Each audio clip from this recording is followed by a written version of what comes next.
Capítulo 5. O Salgueiro Lutador. O fim das férias de verão chegou muito depressa para o gosto de Harry.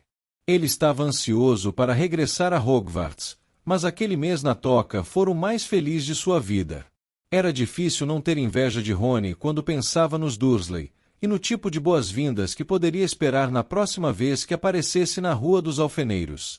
Na última noite de férias, a senhora Weasley fez aparecer um jantar suntuoso que incluiu todos os pratos favoritos de Harry, terminando com um pudim caramelado de dar água na boca. Fred e George encerraram a noite com uma queima de fogos filibusteiro, encheram a cozinha de estrelas vermelhas e azuis, que ricochetearam do teto para as paredes durante no mínimo 1 hora. Então chegou a hora da última caneca de chocolate quente e de ir para a cama. Eles demoraram para viajar na manhã seguinte. Acordaram ao nascer do sol, mas por alguma razão pareciam ter um bocado de coisas para fazer. A senhora Weasley corria de um lado para outro, mal-humorada, procurando meias desaparelhadas e penas de escrever. As pessoas não paravam de dar encontrões nas escadas, meio vestidas, levando pedaços de torradas nas mãos, e o Sr. Weasley quase quebrou o pescoço, ao tropeçar em uma galinha solta, quando atravessava o quintal carregando um malão de gina até o carro. Harry não conseguiu imaginar como é que 8 pessoas, 6 malões, 2 corujas e um rato iam caber em um pequeno Ford Anglia. É claro que ele não contará com os acessórios especiais que o Sr. Weasley acrescentara. Nem uma palavra mole, cochichou ele a Harry quando abriu a mala do carro, e lhe mostrou como aumentou por artes mágicas para que a bagagem coubesse sem problemas. Quando finalmente todos tinham embarcado no carro, a senhora Weasley olhou para o banco traseiro, onde Harry, Rony, Fred, George e Percy estavam sentados confortavelmente lado a lado e disse: "Os trouxas sabem mais do que nós queremos reconhecer, não é?" Ela e Gina entraram no banco dianteiro, que foi aumentado de tal maneira que parecia um banco de jardim público. Quero dizer, olhando de fora, a pessoa nunca imaginaria como o carro é espaçoso, não é? O Sr. Weasley ligou o motor e saiu do quintal, enquanto Harry se virava para trás para dar uma última olhada na casa. Mal teve tempo para pensar quando haveria outra vez e já estavam de volta. George esquecera a caixa de fogos filibusteiro. 5 minutos depois, tornaram a parar no quintal para Fred ir buscar depressa sua vassoura. Tinham quase chegado à rodovia quando Gina gritou que deixou o diário em casa. Na altura em que tornaram a embarcar no carro, eles já estavam muito atrasados e muito mal-humorados. O Sr. Weasley olhou para o relógio e depois para sua mulher. "Molly, querida." "Não, Arthur. Ninguém veria. Esse botãozinho aqui é um multiplicador de invisibilidade que instalei. Isso nos faria decolar e voar acima das nuvens. Estaríamos lá em 10 minutos e ninguém saberia." Eu disse não, Arthur, não em plena luz do dia. Eles chegaram à estação de King's Cross às 15 para 11. O Sr. Weasley disparou até o outro lado da rua para buscar carrinhos para bagagem e todos correram para a estação. Harry tomara o expresso de Hogwarts no ano anterior. A parte complicada era chegar à plataforma 9 3/4, que não era visível aos olhos dos trouxas. O que a pessoa tinha que fazer era atravessar uma barreira sólida que separava as plataformas 9 e 10. Não machucava, mas tinha que ser feito com cautela, de modo que os trouxas não vissem a pessoa desaparecer. "Percy primeiro", disse a senhora Weasley, consultando nervosa o relógio no alto, que indicava que tinham apenas 5 minutos para desaparecer pela barreira sem ser vistos. Percy adiantou-se com passos firmes e desapareceu. O Sr. Weasley o seguiu, depois Fred e George. "Vou levar Gina e vocês dois venham logo atrás de nós", disse a senhora Weasley, a Harry e Rony, agarrando a mão de Gina e se afastando. Num piscar de olhos as duas tinham desaparecido. "Vamos juntos, só temos 1 minuto", disse Rony a Harry. Harry verificou se a gaiola de Edviges estava bem encaixada em cima do malão e virou o carrinho de frente para a barreira. Sentia-se absolutamente confiante. Isto não era nem de longe tão desconfortável quanto usar o pó de flu. Os dois se abaixaram sob a barra dos carrinhos e avançaram decididos para a barreira, ganhando velocidade. Quando faltavam apenas poucos passos, eles desataram a correr e... pum! Os dois carrinhos bateram na barreira e quicaram de volta. O malão de Rony caiu com estrondo, Harry foi derrubado, a gaiola de Edwige saiu saltando pelo chão encerado e ela rolou para fora, gritando indignada. As pessoas à volta olharam e um guarda próximo berrou: "Que diabo vocês acham que estão fazendo?" "Perdi o controle do carrinho", ofegou Harry, apertando as costelas ao se levantar.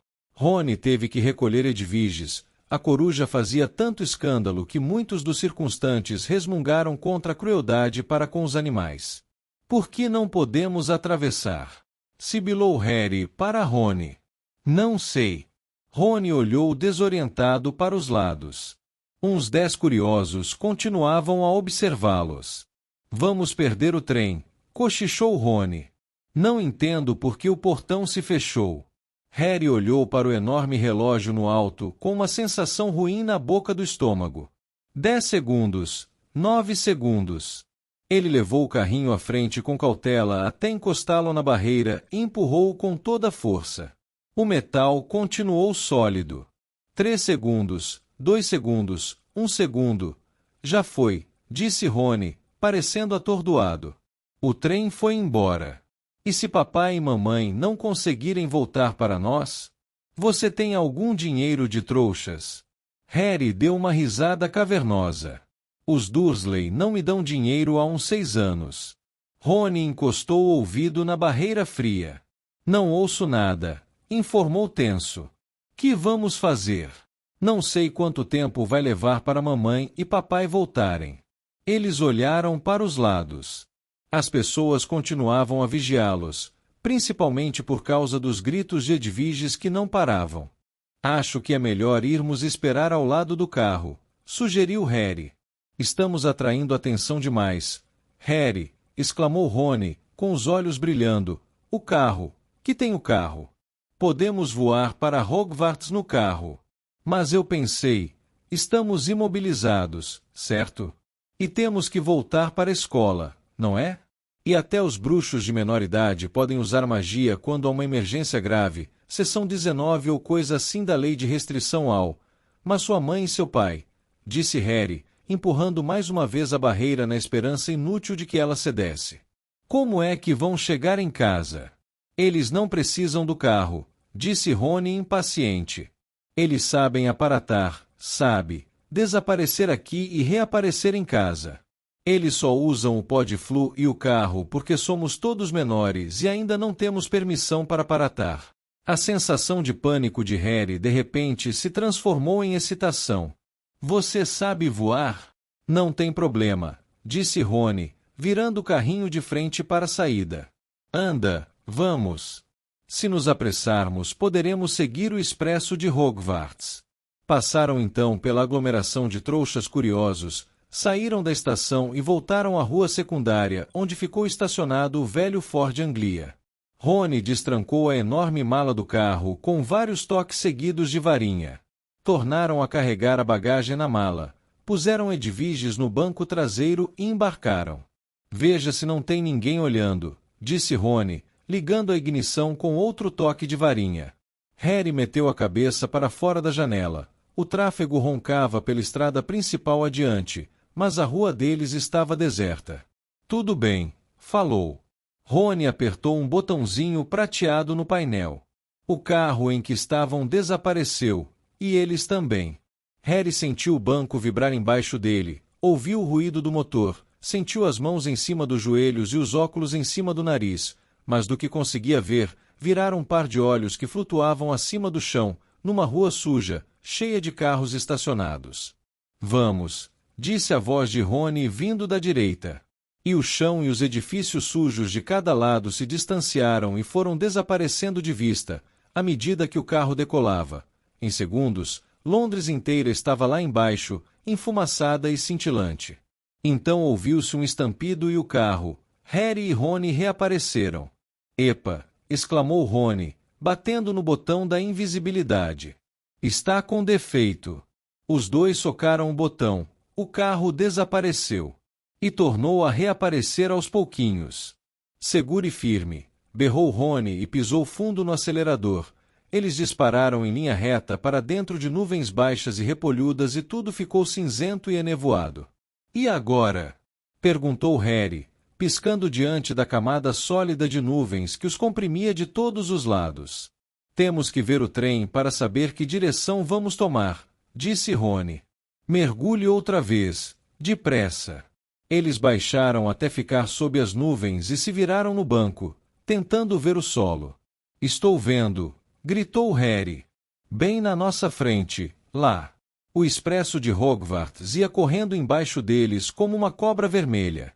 Rumo norte, disse Rony, verificando a bússola no painel. Tudo bem, só vamos precisar verificar de meia em meia hora mais ou menos, segure firme. E eles dispararam para o alto, furando as nuvens. 1 minuto depois, saíram numa camada banhada de sol. Era um mundo diferente. Os pneus do carro roçavam de leve o mar de nuvens fofas, o céu um azul forte e infinito sob um sol claro de cegar. Agora só temos que nos preocupar com os aviões, disse Rony. Eles se entreolharam e caíram na gargalhada. Durante algum tempo não conseguiram parar. Era como se tivessem mergulhado num sonho fabuloso. Isto, pensou Harry, era sem dúvida o único modo de viajar, deixando para trás os redemoinhos e as torrinhas de nuvens branquíssimas, em um carro inundado pela luz quente e clara do sol, com um pacotão de caramelos no porta-luvas, e a perspectiva de ver as caras invejosas de Fred e George quando eles aterrissassem, suave e espetacularmente, no vasto gramado diante do castelo de Hogwarts. Eles verificavam regularmente a posição do trem durante o voo que os levava cada vez mais para o norte. Em cada mergulho abaixo das nuvens, descortinavam uma paisagem diferente. Londres não tardou a ficar muito para trás, substituída por campos verdes e geométricos que, por sua vez, cederam lugar a grandes extensões de terra roxa, pantanosa, uma metrópole que pulava de carros que lembravam formigas multicoloridas, cidadezinhas com igrejas de brinquedo. Várias horas tranquilas depois, no entanto, Harry teve que admitir que o divertimento estava começando a cansar. Os caramelos tinham deixado os dois cheios de sede e não havia nada para beber.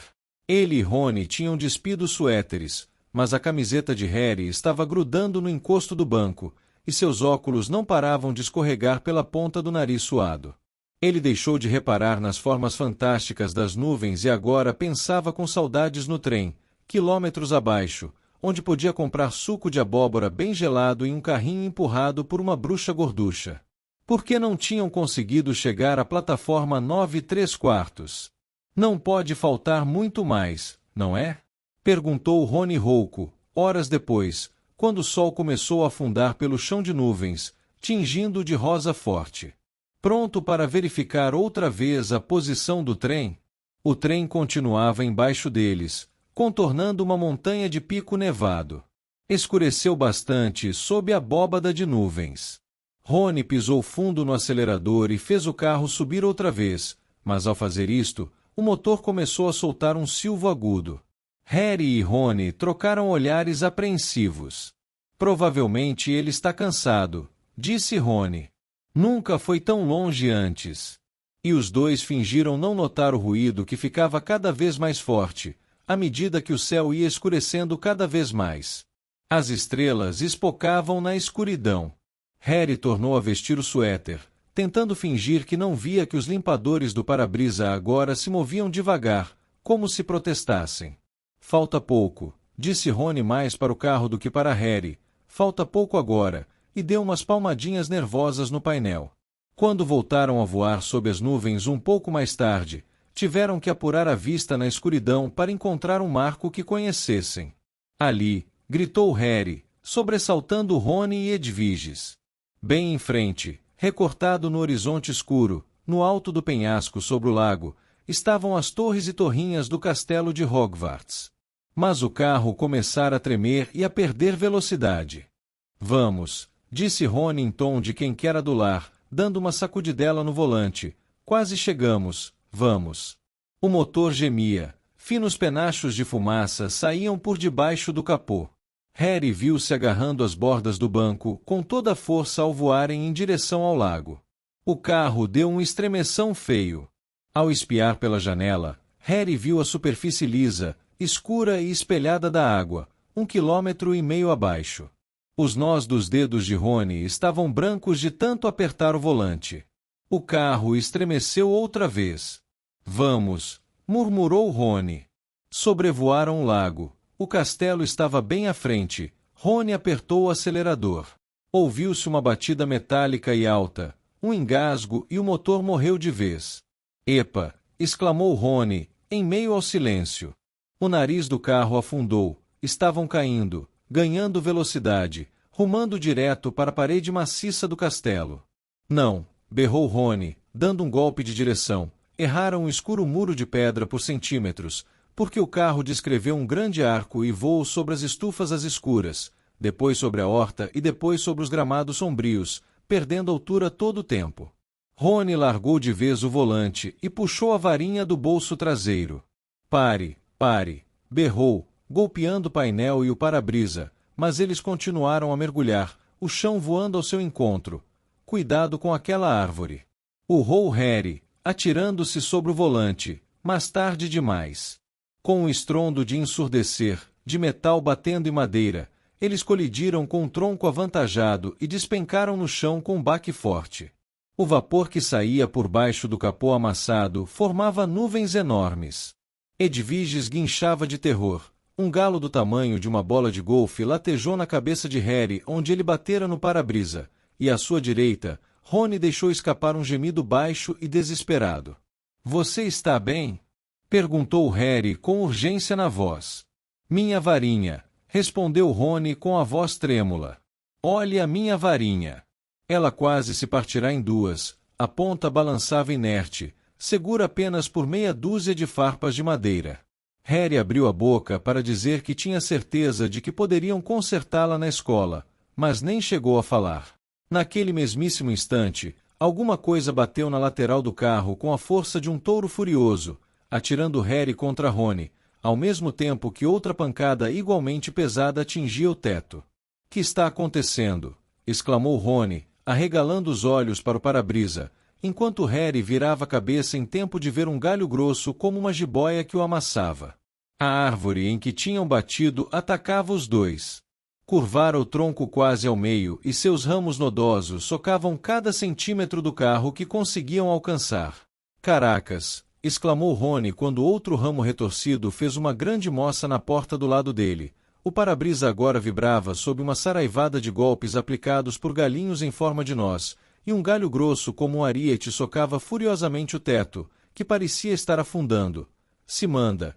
Gritou Rony, atirando todo o peso contra a porta. Mas no segundo seguinte ele era empurrado de volta contra o colo de Harry por um direto no queixo dado por outro galho. — Estamos perdidos! Gemeu ele quando o teto afundou, mas de repente o fundo do carro começou a vibrar. O motor pegou outra vez. — Dê marcha ré! Berrou Harry, e o carro disparou para trás. A árvore continuava a tentar atingi-los. Ouviam as raízes rangerem como se rasgassem, tentando golpeá-los enquanto se afastavam dela toda. — Essa! Ofegou Rony. Foi por pouco. Muito bem, carro.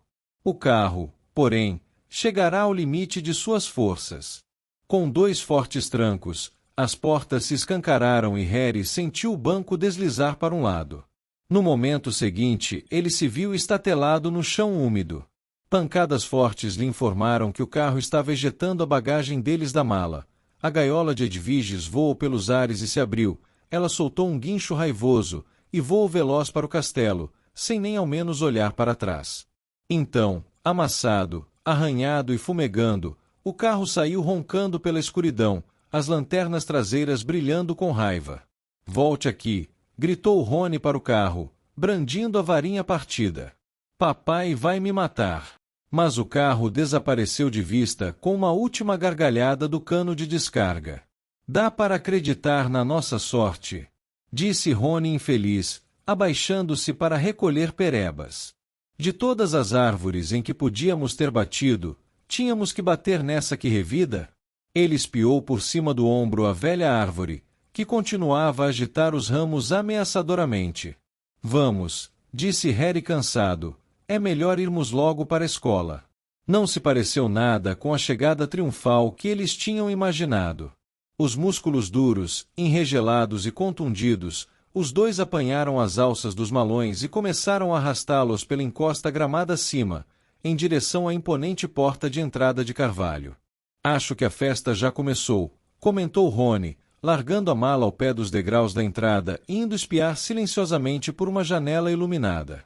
Ei, Harry, vem ver, é a seleção. Harry correu à janela e juntos, ele e Rony contemplaram o salão principal. Uma quantidade de velas pairava no ar sobre as 4 mesas compridas e lotadas, fazendo os pratos e taças de ouro faiscarem. No alto, o teto encantado, que sempre refletia o céu lá fora, pontilhado de estrelas. Em meio à floresta de chapéus cunicos de Hogwarts, Harry viu uma longa fila de principiantes de cara assustada entrar no salão. Gina estava entre eles, facilmente identificável pelos cabelos da família Weasley, muito vívidos.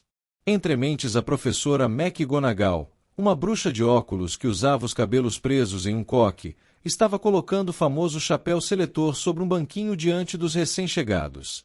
Todo ano, aquele chapéu antigo, remendado, esfiapado e sujo, selecionava os novos alunos para as 4 casas de Hogwarts, Grifinória, Lufa-Lufa, Corvinal e Sonserina.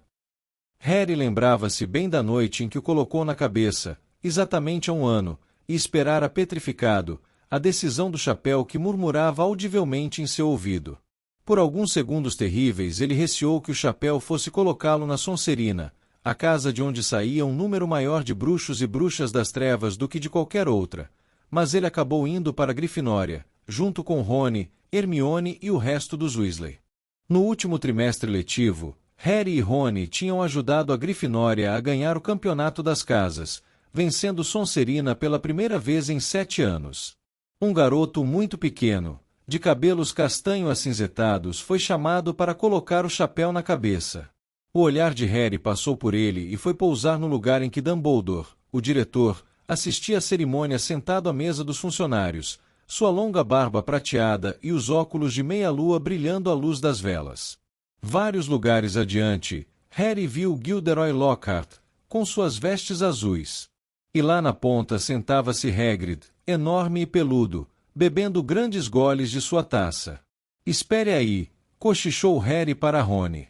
Há uma cadeira vaga na mesa dos funcionários. Onde está o Snape? Severo Snape era o professor de que Harry menos gostava. Por acaso Harry era o aluno de quem Snape menos gostava também. Cruel, irônico e detestado por todo mundo, exceto pelos alunos de sua própria casa, Sonserina, Snape ensinava poções. Vai ver, ele está doente, disse Rony esperançoso. Vai ver, ele foi embora, disse Harry, porque não conseguiu o lugar de professor de defesa contra as artes das trevas outra vez. Ou vai ver, foi despedido, disse Rony entusiasmado. Quero dizer, todo mundo detesta. Ou vai ver, disse uma voz muito seca atrás deles, está esperando para saber por que vocês dois não chegaram no trem da escola. Harry virou-se depressa. Ali, as vestes negras ondeando a brisa gelada, achava-se parado Severo Snape. Era um homem magro, com a pele macilenta, um nariz curvo e cabelos negros e oleosos até os ombros, e naquele momento, sorria de um jeito que dizia a Harry e Rony que eles estavam numa baita encrenca. Me acompanhem, disse Snape. Sem nem ousarem se entreolhar, Harry e Rony seguiram Snape pela escada e entraram no enorme saguão cheio de ecos, iluminado por tochas. Um cheiro delicioso de comida vinha do salão principal, mas Snape os levou para longe do calor e da luz, e desceu uma estreita escada de pedra que levava às masmorras. Para dentro, disse ele, indicando a porta que abriu no corredor frio. Eles entraram na sala de Snape, trêmulos.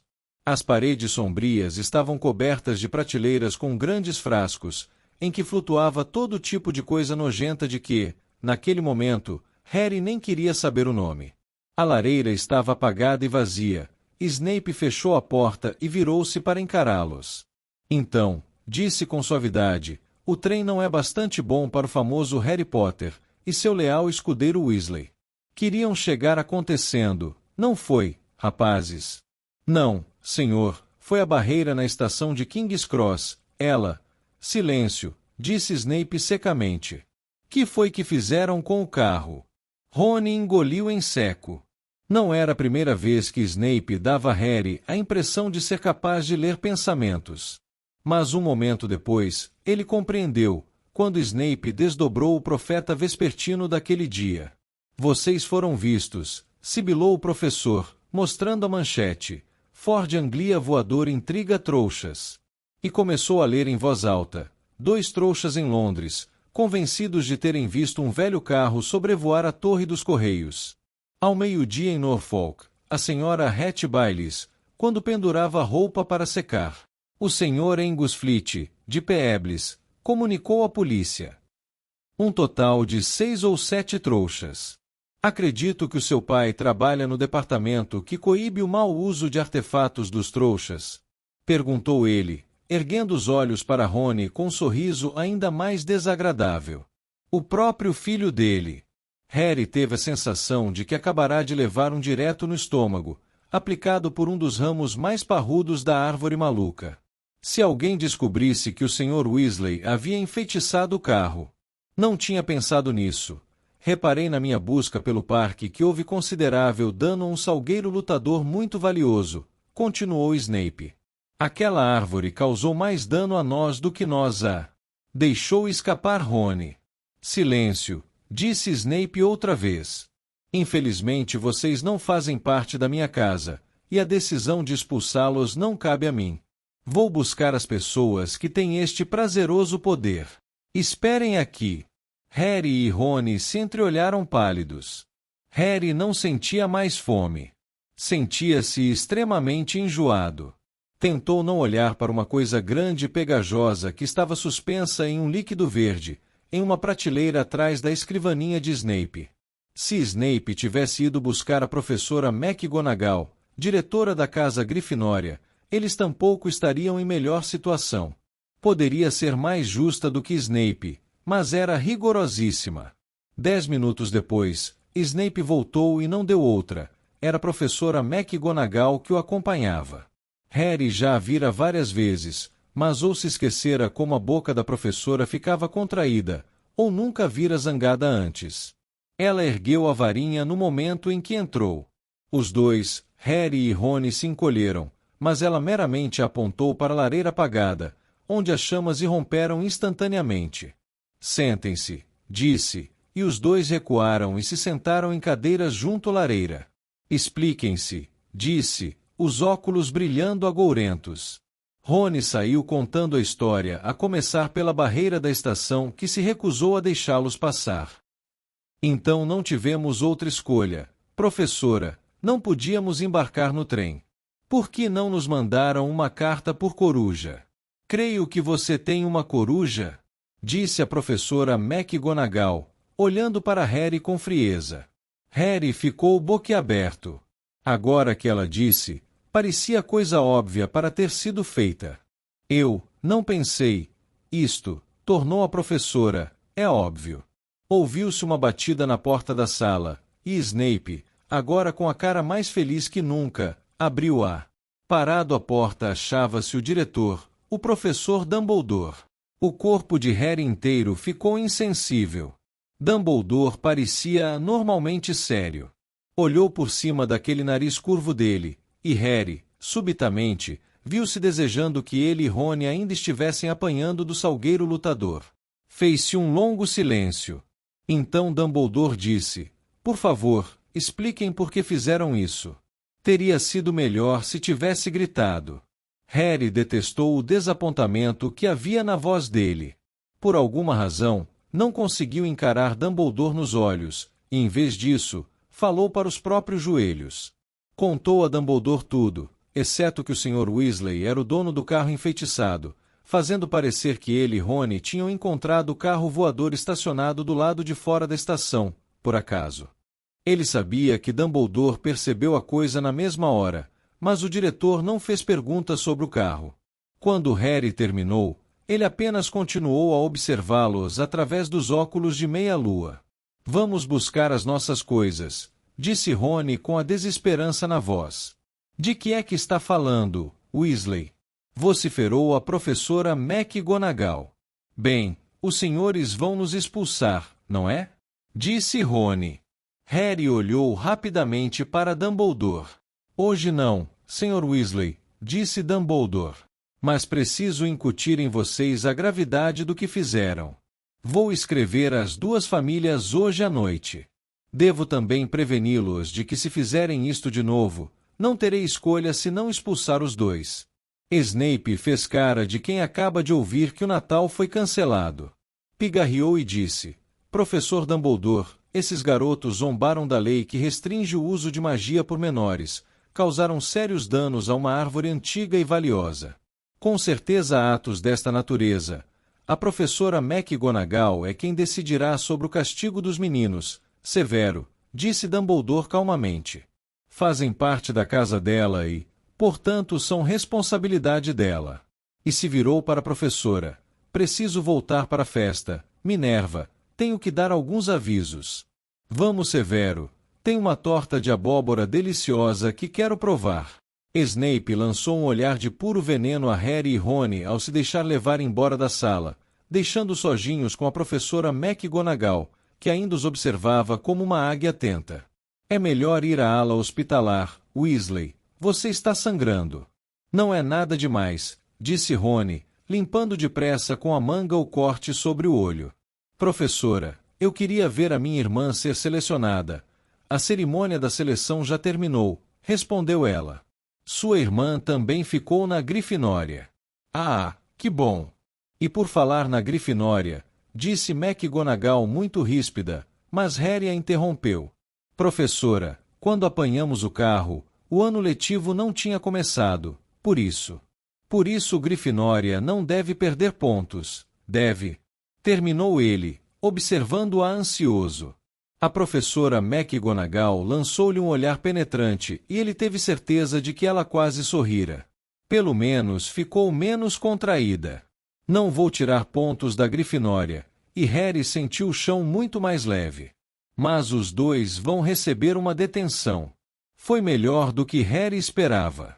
Quanto a Dumbledore escrever aos Dursley, isso não era nada. Harry sabia perfeitamente que eles só iriam ficar desapontados que o Salgueiro Lutador não o tivesse achatado de vez.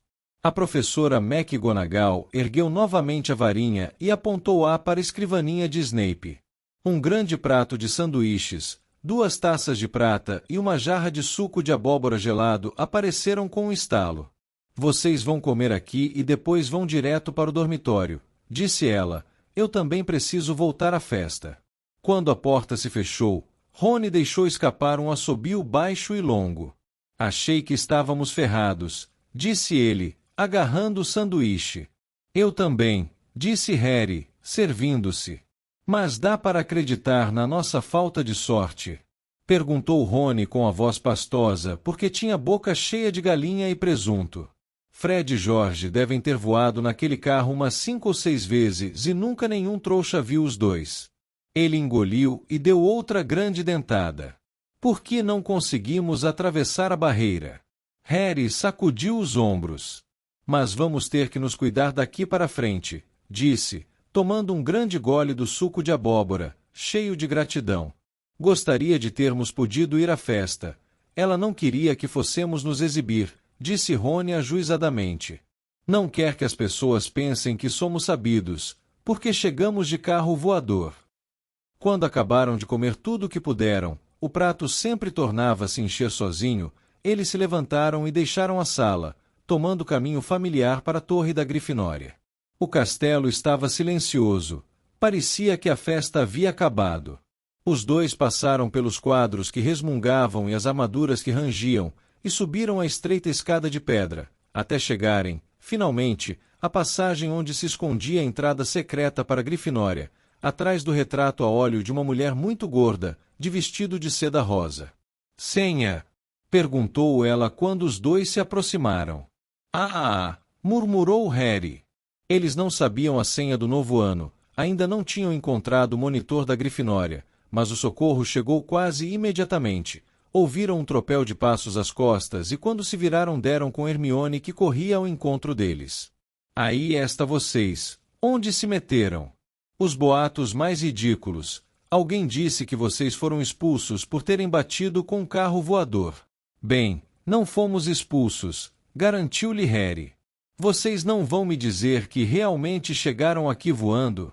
Disse Hermione, em tom quase tão severo quanto o da professora McGonagall. Pode poupar o sermão, disse Rony impaciente, e nos dizer qual é a nova senha. É maçarico, respondeu Hermione impaciente, mas não é isto que está em questão. Suas palavras, porém, foram interrompidas, pois o retrato da mulher gorda se abriu em meio a uma repentina tempestade de aplausos. Parecia que todos os alunos da Grifinória ainda estavam acordados, espremidos na sala comunal redonda, trepados nas mesas fora de esquadro e nas poltronas que afundavam, esperando os dois chegarem. Braços passaram pela abertura do retrato para puxar Harry e Rony para dentro, deixando Hermione subir depois e sozinha. Genial! Berrou Lino Jordan. Um achado, que entrada, aterrissar um carro voador no Salgueiro Lutador, vão comentar isso durante anos. Parabéns, disse um quintanista com que Harry nunca falou antes. Alguém dava palmadinhas em suas costas como se ele tivesse acabado de ganhar uma maratona. Fred e George abriram caminho por entre os colegas aglomerados e perguntaram ao mesmo tempo: por que não viemos no carro, hein? Rony estava com a cara vermelha e sorria constrangido, mas Harry acabava de ver uma pessoa que não parecia nada feliz. Percy era visível por cima das cabeças de uns alunos de primeira série animados, e parecia estar querendo se aproximar o suficiente para começar a ralhar com eles. Harry cutucou Rony nas costelas e fez sinal em direção a Percy. Rony entendeu na mesma hora.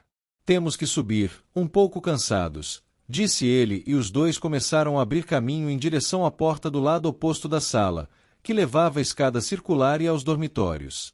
Noite. Harry falou por cima do ombro para Hermione, que estava com uma cara tão feia quanto Percy.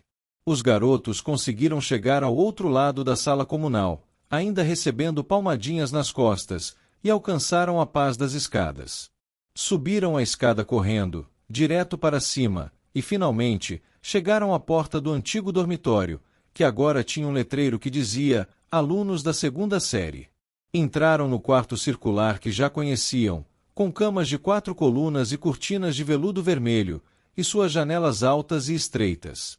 Seus malões tinham sido trazidos até o quarto e colocados aos pés das camas. Rony sorriu com ar de culpa para Harry.